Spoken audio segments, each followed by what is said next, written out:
ago was attacked by the reptilians who slaughtered 50 million humans and destroyed 3 planets.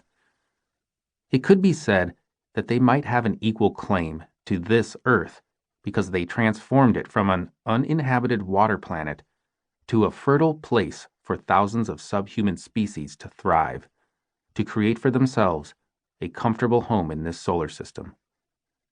They brought with them, in their planet-sized spaceship, their primary food source, the dinosaurs.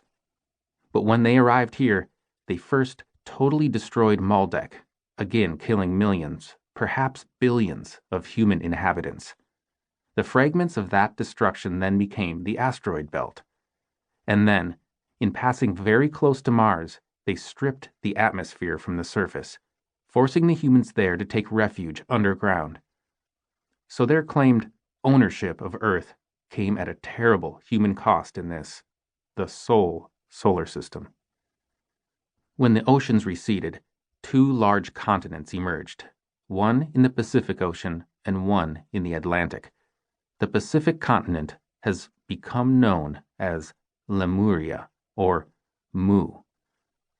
But now, a new human federation of civilizations begun by Lyran refugees, consisting originally of over 100 human-occupied star systems, now numbering in the thousands, is in place in this galaxy. And the Federation moved to deny the reptilians the control of this solar system. They sent a fierce race of advanced humans, originally from Lyra, but now from the Pleiades, to confront the reptilians on Earth. They were known as the Atlans. The Atlans were highly evolved spiritually and had superior space-faring technology and weaponry. They moved here quickly and took over the other large continent on Earth in the Atlantic, and that became Atlantis. Wars between the 2 continents broke out almost immediately, and the Atlans began to slay the dinosaurs, which were destroying their agricultural crops. The Atlans also had powerful electromagnetic technology, which they used to destabilize the foundations of the Lemurian continent. Strong earthquakes broke out and volcanoes erupted. The continent began to flood and then to sink beneath the waves of the Pacific. The reptilians became aware of their fate, and they moved underground.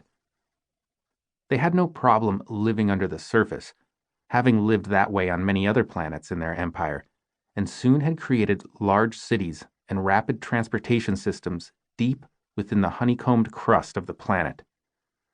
They lived mainly under the Indian-Tibetan subcontinent, and there, under Tibet, they established their 7-level capital city of Bogavita. They built high-speed, maglev supersonic rail systems that allowed them to crisscross the planet in hours, sometimes minutes, and they could fly in and out in their huge spaceships through the poles and through natural portals. Now the Atlans on the surface were free to build a utopian civilization on Atlantis, just like their forefathers had created in Lyra, while their deadly enemy, themselves possessed of astounding technology developed over millennia on their home world of Draco, lurked just below them. The battle for planet Earth had just begun. The reptilians strike back. The Atlans knew there would be a counterattack, but they didn't realize that the reptilians had the same electromagnetic weaponry and could sink Atlantis the same way they had sunk Lemuria. The reptilians always precede an attack with a secret infiltration and sabotage from within. They create a 5th column in enemy territory. Expert at abduction and genetic hybridization, they planted an army of human-appearing hybrid saboteurs throughout Atlantis, probing for weak spots. When the attack came, it was devastating. The main island of Atlantis went down in one day and millions died. But the Atlantean shamans and psychics were prepared and had convinced the populace to begin leaving well in advance of the cataclysm. Large numbers left in spacecraft and ships. They went to the Himalayas, Central America, the Andes, the Mediterranean, and Egypt, where they started wisdom schools.